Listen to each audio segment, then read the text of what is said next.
Hi, I'm Sam Epler with Zurn Industries. Today I'm going to talk to you about our nut and screw repair kit for our large diameter compact crimp tool. The kit includes an E-clip, a pin, a nut and screw assembly. To remove the nut and screw assembly, first begin by removing the E-clip.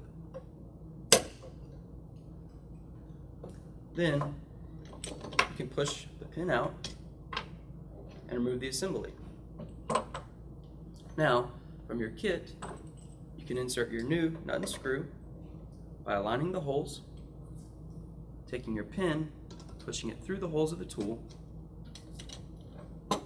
then take your E-clip, slide it into the grooves,